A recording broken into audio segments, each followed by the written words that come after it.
Former state Supreme Court Justice Michael Gableman recommending lawmakers consider decertifying the 2020 presidential election, a move Democrats, Republicans, and legal experts say would be illegal.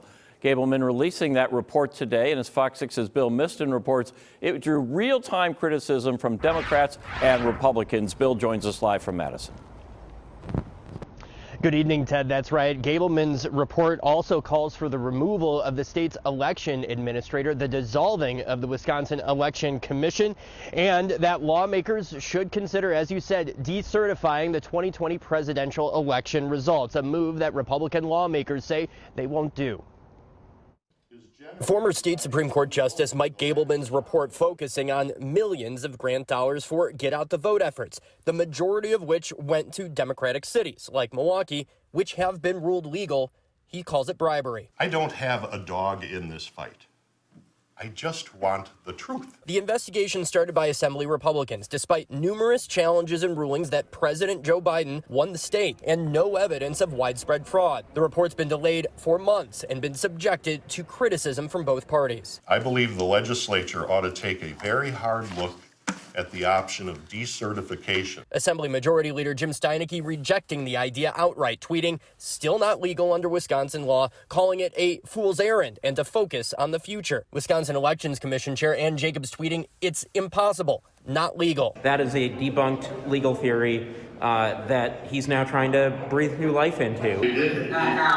Gableman presenting videos his group did with elderly voters, where family members say their loved one didn't have the cognitive ability to vote. One's competence to vote can only be taken away by a judge, not a medical power of attorney. Gableman repeatedly attacked the state's election administrator, called for her ouster and to dissolve the WEC. The WEC, and Megan Wolf in particular, has done a surprisingly good job of managing our elections and putting partisanship aside.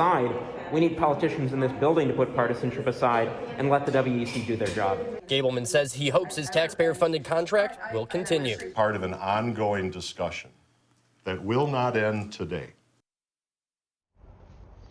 Governor Tony Evers calling Gableman's investigation, quote, "a circus, an embarrassment for the state, and a waste of taxpayer dollars." It's unclear if Speaker Robin Vos will continue Gableman's contract with the state.